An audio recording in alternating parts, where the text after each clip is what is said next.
soo dhawaada barnaamij cusub oo aad u xiiso badan lana magac baxay barnaamijka bayaanka danab. barnaamijkan waxaa toddobaad kasta aan ku soo qaadanaa warar, sheekooyin, waraysiyo aan la yeelano taliyaasha iyo ciidamada kumaandooska danab ee u taagan dalkeena Soomaaliya si ay uga dhigi lahaayeen mid nabdoon oo xasiloon. barnaamijkan waxaa jimco kasta 10 barqanimo aad ka daawan kartaa bogga aan ku leenahay YouTube-ka iyo Facebook-ga ee Dana Media, ama waxaad ka dhageysan kartaa idaacadaha kale ah Radio Muqdisho, Radio Kismaayo, Radio Baydhabo, Radio Galgaduud iyo Radio Beledweyne. saacadu marka ay tahay 3:00 galabnimo isla maalinimada jimcaha ah. barnaamijka maanta waxaanu ku soo qaadanaynaa wararkii toddobaadka ee ciidanka kumaandooska danab oo ay ka mid yihiin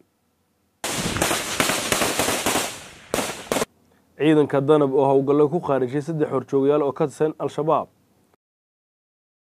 danab oo howlgallo lagu xaqiijinaya ammaanka ka samaysay wadada xidhiidhsa degmooyinka Afgooye iyo Walaweyn. kumaandooska danab oo gurmad caafimaad u fidiyay dad ku dhaawacmay qarax ay al-shabaab ka geysteen magaalada Kismaayo. waxaa kaloon barnaamijka idinku haynaa guulaha iyo horumarada xagga amniga ah ee 2 sano la soo dhaafay ay ku guuleysteen ciidanka kumaandooska danab, iyo maxaad ka taqaanaa taariikhda dheer ay leeyihiin ciidanka kumaandooska Soomaaliyeed ee danab. barnaamijka waxaa idila socodsiinaya Noshlaawo Cabdilaahi Cabdiraxmaan. ciidanka kumaandooska danab waxay howlgal qorshaysan ku dileen 3 ka tirsan al-shabaab kadib howlgal ay maalinimadii Khamiista ka sameeyeen deegaanada Xaraarka, Gaabo Gabdhoole, Qudus iyo Labasuug ee gobolka Jubbada Hoose. ururka shanaad ee guutada 16aad ee ciidanka kumaandooska danab ee xoogga dalka Soomaaliyeed ayaa fuliyay howlgalkan oo yimid kadib markii ay sii korodhay cadaadiska iyo dhibaatooyinka ay shabaab ku hayaan dadka ku nool deegaanadaasi. ciidanka oo ka jawaabaya dhibaatadaasi ayaa howlgalka qaaday, sida ay sheegeen saraakiisha danab ee ku sugan gobolka Jubbada Hoose. intii howlgalku socday waxay ciidanku gurmud u fidiyeen dad shacab ah oo maleeshiyaadka argixisada al-shabaab ay ku dhaawaceen deegaanka Qudus. dadkaas ayay maleeshiyaadku ka rabeen lacag baad ah, hase yeeshee intii aanay ku guuleysan hadafkooda ayay ka soo gaareen kumaandooska danab. kumaandooska danab ayaa mar kasta sameeya howlgallo guuleysta oo ka dhana kooxda argagixisada. waxay dhammaantood howlgalladani qayb ka yihiin dadaalkooda soo celinta amniga iyo xasiloonida Soomaaliya. ciidamada kumaandooska danab ee ku sugan gobolka Shabeellaha Hoose ayaa maalinimadii Arbacadii 2 bishan Juun waxay howlgallo xaqiijina amni ka sameeyeen wadada xidhiidhsa degmooyinka Afgooye iyo Walaweyn ee gobolka kadib markii ciidanku ay ka war heleen in kooxda al-shabaab ay doonayso inay wadada dhigto jidgooyooyin cusub. sida ay baahisay idaacadda ku hadasha codka ciidamada ee Danab Radio, waxay danab ka hortagtay isku daygaas lagu carqaladayn lahaa isku socodka iyo amniga jidka u dhaxeeya Afgooye iyo Walaweyn, iyadoo ay ciidan ku baacsadeen maleeshiyadii waday isku daygaas. intii uu isla howlgalkan socday waxay ciidanka danab ku qabteen degmada Walaweyn ruux lagu tuhmayo inuu ka tirsan yahay al-shabaab oo ku lug lahaa diyaarinta qarax. howlgalka qabashada ayaa u dhacay si nabad ah, waxayna hadda ciidanku su'aalo weydiinayaan la tuhmanaha. dhammaan tallaabooyinka waxay ku soo beegmayaan iyadoo kumaandooska danab ay dardar gelinayaan dadaalkooda sugidda amniga iyo in shacabka Soomaaliyeed ay nabad buuxda helaan. saraakiisha danab waxay sheegeen inay ka go'an tahay in hadafka koobaad ee kumaandoosku uu noqdo in meel kasta oo ka mid ah dalka ay nabad noqoto. ciidanka kumaandooska xoogga dalka Soomaaliyeed ee danab ayaa gargaar caafimaad u fidiyay dad shacab ah oo ku dhaawacmay qarax bam gacmeed oo ay kooxda al-shabaab ka geysteen magaalada Kismaayo 3 bishan. ugu yaraan 6 qof oo ay ku jirto gabar 2 sano jir ah ayaa ku dhaawacmay markii bam gacmeed lagu weeraray maqaayad ay dad shacab ku sugnaayeen oo ku taala wadada Somali Star ee magaalada Kismaayo. al-shabaab ayaa la rumaysan yahay inay ka dambeeyeen weerarkan.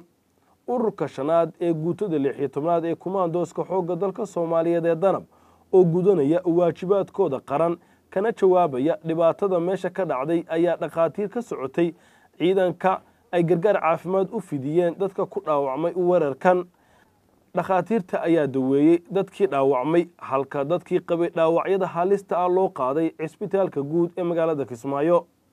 kusimaha taliyaha guutada 16aad ee kumaandooska danab dhamme xasan maxamed cismaan xasan tuure ayaa sheegay in argagixisada al-shabaab ay dadka u xasuuqaan si aan kala sooc lahayn, dhamme xasan maxamed cismaan xasan tuure ayaa tilmaamay haddii aysan danab meesha tegi lahayn in dhibaatada intaasi ay ka badnaan lahayd. kooxda al-shabaab waxay inta badan ku howlan yihiin inay dhibaateeyaan shacabka Soomaaliyeed halka ciidanka danab ay u taagan yihiin nabadda iyo badbaadinta shacabka iyo sidii xasilooni buuxda ay dalka uga dhici lahayd. wararkii toddobaadka ayay kuwaasi ahaayeen. weli waxaad daawanaysaan qaybtii koowaad ee barnaamijka bayaanka danab. barnaamijka waxaan ku soo qaadanaa waxqabadka sheekooyin iyo wararka ugu xiisaha badan ciidanka kumaandooska danab. barnaamijka waxaad ka daawan kartaa barteena YouTube-ka toddobaad kasta. xusuusnow oo rukumo barta YouTube-ka si aad nagala socoto.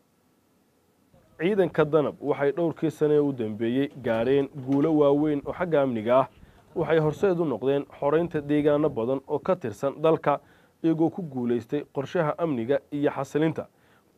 guulaha ay ciidanku gaareen waxay horseedeen inay ammaan ku mutaystaan iyo inay sii korodho kalsoonida ay ku qabaan shacabka Soomaaliyeed. haddaba daawadayaal warbixintan waxaynu ku eegaynaa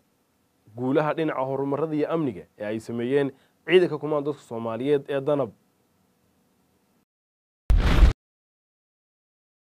ciidanka kumaandooska ee danab waxay guulo lama taabtaan ah ay ka gaareen howlaha amniga iyo dib u soo celinta nabadda waarta ee dalkeena Soomaaliya. labadii sano ee ugu dambeeyay waxay fuliyeen howlgallo guuleystay oo ay ku baacsanayaan kooxaha argagixisada ah. waxay howlgalladoodu noqdeen kuwo miro dhalay oo lagu xoreeyay deegaano badan oo ka tirsan gobollada koonfureed. waxaa dib u soo noqday noloshoodii deegaanadaasi sida waxbarashada, caafimaadka iyo maamulkii dawliga ahaa. Generaal Odawaay Yuusuf Raage, taliyaha ciidanka xoogga dalka, ayaa sheegay in ciidanka danab oo guulo badan ku talaabsaday ayna sii wadayaan halganka ay ku jiraan. ciidamada halkan ku sugan iyo meelo badan oo jiidaha ciidanka xoogga dalka Soomaaliya uu ku sugan yahay kamiduhu waxay ku jiraan halgan ay kula dagaalamayaan nimanka cadawga ah kuna xaqiijinayaan amniga dalka. waxaan aaminsanahay xaqiiqatanka ciidanka halkan ku sugan ee argagixisada ay weerar ku soo qaadeen 3 bishan waxay xaqiiqatanka kala kulmeen wax aysan guud ahaan dalkan ama kuwa ajaanibta ha noqdaano ama noocay doonaanba ha noqdaane ciidamada kala duwan oo ku sugan dalkan aysan kala kulmeen waxay kala kulmeen jab, waxay kala kulmeen xaqiiqatanka wixii ciidanka halkan fadhiya loo soo carbiyay kala kulmeen. danab waxay labadii sano ee la soo dhaafay kordhisay cududeeda iyo awoodda ay u leedahay inay wiiqdo cadowgeeda. waxay ciidanku heleen tababaro caalami ah iyagoo gacan ka helaya saaxiibada caalamiga ah sida Mareykanka. danab waa ciidan ku aastaysan in ay leeyihiin tayo heer sare ah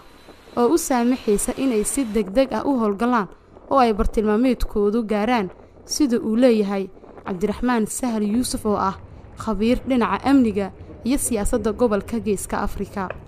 ciidamada danab waxa weeyaan ciidamo qayb ka tirsan weeye ciidamada Soomaaliya oo kumaandooska gaarka ah loogu talagalay in waxyaabaha meelaha gaarka ah inay ma garanaysaa ay wajahaan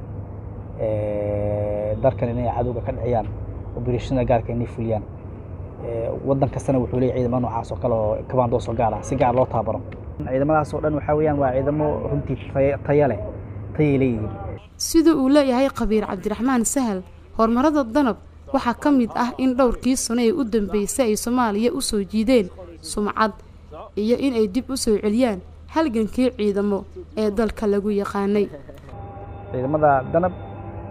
ee la shaqeeyay wada saaxiibadooda shaqeynaya tababarka ka qaadanayaan wada howlgalahayaan waa khibrad iyo bay ka kasbanayaan. waxay kasbanayaan way aragnimo, waxay kasbanayaan casharo ay barteen bay fulinayaan. waxay Soomaaliya u keenayaan sumcad wanaagsan. waxay abuuraysaa rajo ah in ciidamada Soomaaliyeed oo midaysan oo bedela amisom in la yeegleeli karo.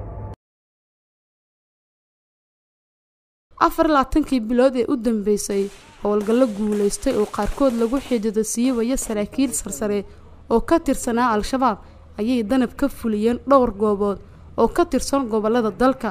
gaar ahaan Jubbooyinka iyo Shabeellooyinka, taasoo muujisay awoodda ciidanka Soomaaliyeed oo u leeyahay inuu hanto amniga dalka. waxa weeyaan hatta ma garanaysaa operation naajixa ka fuliyay Soomaaliya ka fuliyey gobollada dhexe ka fuliyey koonfurta meelo badan ka fuliyey Jubbaland ka mid ah waxaa ka mid ah gobolladan Shabeellaha hoosaha ka mid ah waxaa ka mid ah meelo badan oo gobollada dhexe ka mid ah marka waa ciidamo taysan runtii oo u baahan in la sii kobciyo la sii dhiirigeliyo marka ciidamada waa qayb oo aan hadda islaahay waxaa loogu talagalay operationnada gaarka ah inay fuliyaan oo ku saabsan sida meesha ay joogaan oo kale qolo shabaab oo kale inay galaan habeenkii ama maalin ay galaan qof mucayan inay soo dilaan meel inay burburiyaan intaas waaye oo ayagoo la shaqeynaya saaxiibada oo Mareykanka Shabeellaha hoose oo kale meelo fara badan ay ka fuliyeen operation si joogta jirtay oo ay ku laayeen saraakiil sare oo muhiim ah oo al-shabaab Jubbaland sidoo kale yani operation muhiim ah laga fuliyay oo lagu weeqay 2018 ilaa 2019 gobolada dhexe sidoo kale waxa ka jira operation gaar ah Soomaaliya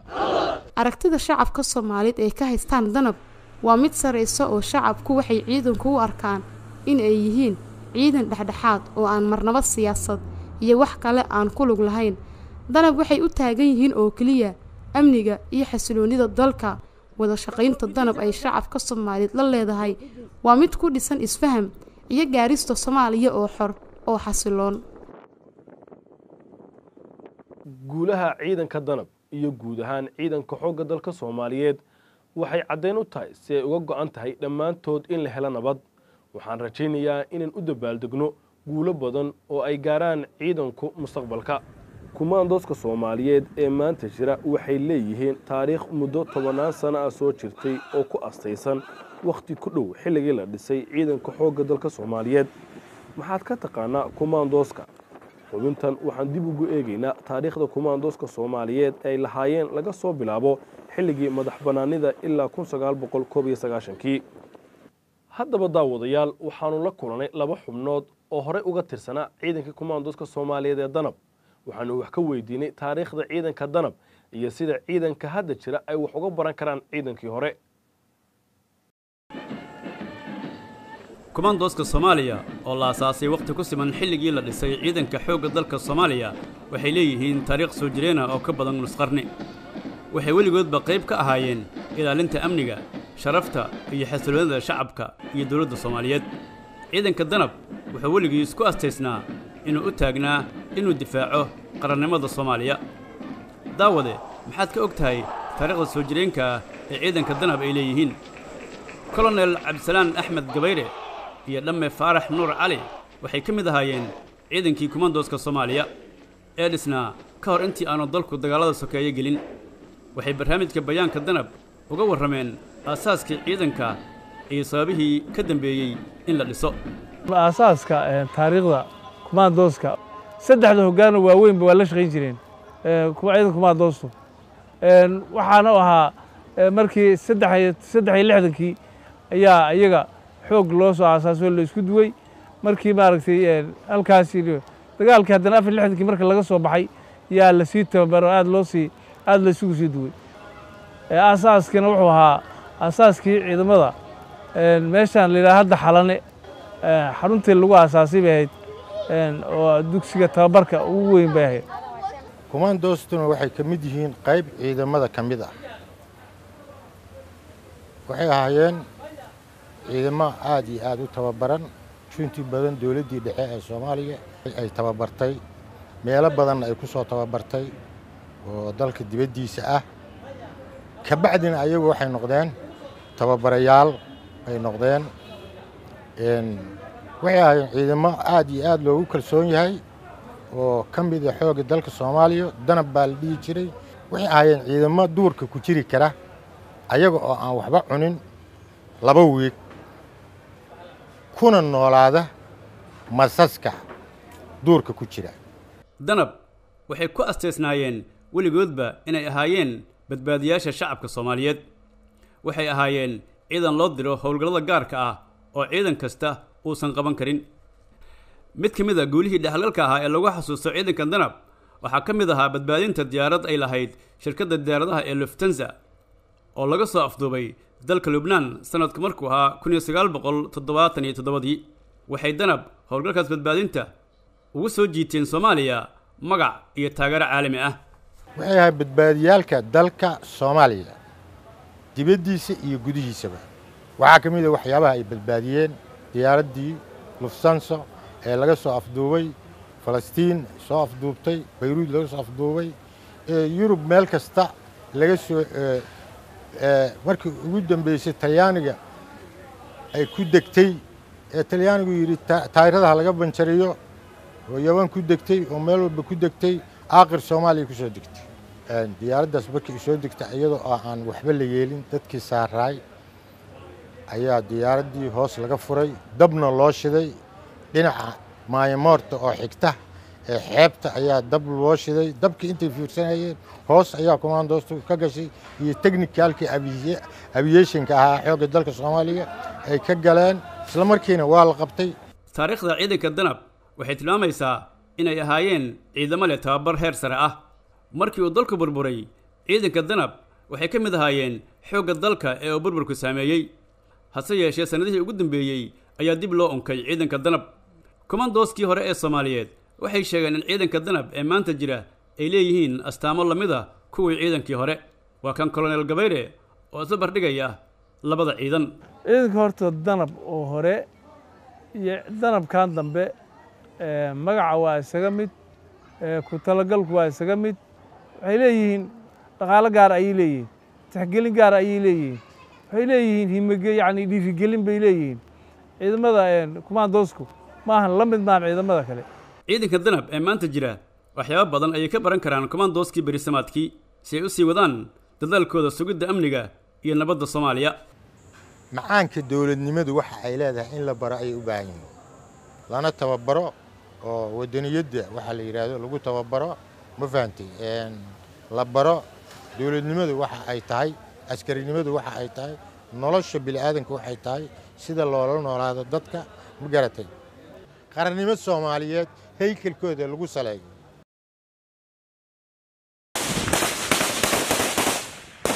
daawadayaal guud ahaan intaas waxaan ku soo afmeerayaa barnaamijkii bayaanka danab ee toddobaadkan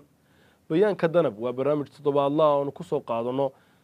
warar sheekooyin iyo macluumaad la xiriira ciidanka commandoska Soomaaliyeed ee danab ha moganaan inaad daawato barnaamijka kan xiga xusuusnow inaad ku soo biirto oo aad rukumato boggeena YouTube-ka ku dhufo calaamadda gambaleelka si aad ula socoto oo aad daawato barnaamijka kan xiga xilliga uu soo galayo faahfaahin dheeraada oo ku saabsan danab kala soco oo ka mid noqo bogga Facebook ee Danab Media waxaad sidoo kale jimco kasta 3:00 galabnimo aad barnaamijka ka dhageysan kartaa idaacadaha Radio Muqdisho, Radio Kismaayo, Radio Galgaduud, Radio Baydhabo iyo Radio Beledweyne daawadayaal waa inoo toddobaadka dambe iyo barnaamij kale cusub oo aad u xiiso badan intaynu mar kale kulmi doono dhammaantii isku duuban waxaan idinkaga tegayaa sidaas iyo nabadgelyo